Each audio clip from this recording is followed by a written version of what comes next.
Good evening. This is Tim Schlensker with Hope Insight Counseling.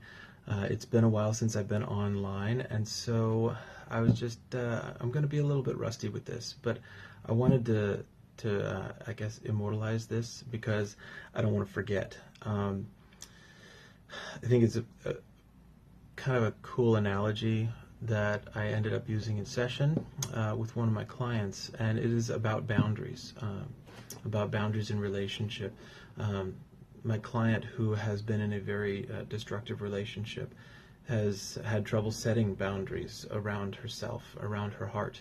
And so what I found myself doing was following kind of a study that she had been doing on how Nehemiah returned to Jerusalem after the Babylonian exile, with a large group of Israelites who decided to go back and went back for the sole purpose of rebuilding the wall. And that was to fortify the city again so that Jerusalem could be rebuilt on the inside of the wall. But one of her problems is she can't get that wall built. When we struggle with setting boundaries, we don't have that protective wall around us. And what I used in my analogy was the temple itself in the center of Jerusalem. It was made of not a wall. It was everything that was worshipful, that was soft and valuable, that needed protecting. It was acacia wood and gold and the precious metals that everything was built of inside, and the ornate decorations and the valuable instruments that were within.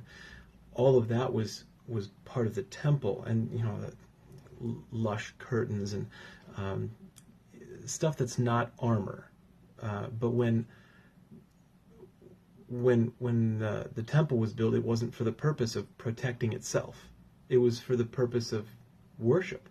So if a person walks around with a heart that's not focused on worship, but focused on protecting, it's a hard heart.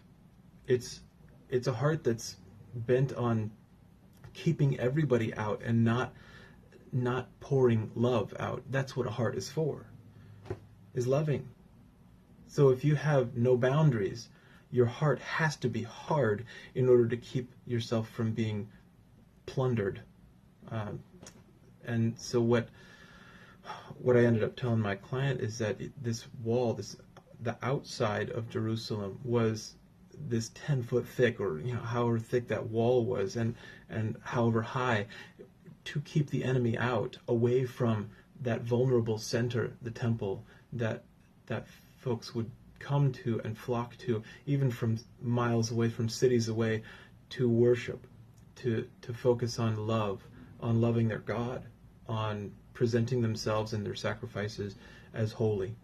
Not as, no, they didn't come clad in armor in order to protect right there in the center of the city. That's what the wall was for. That's what the boundaries are for around our hearts, to keep ourselves safe inside. So the boundaries are for the purpose of keeping out somebody who doesn't belong in the center of that city, somebody who is most likely to hurt us, or to not appreciate us for being the child of God that we are. That was kind of the analogy that I started with my client this evening, and didn't want to forget about it. So now hopefully whoever hears this can enjoy it as well. All right.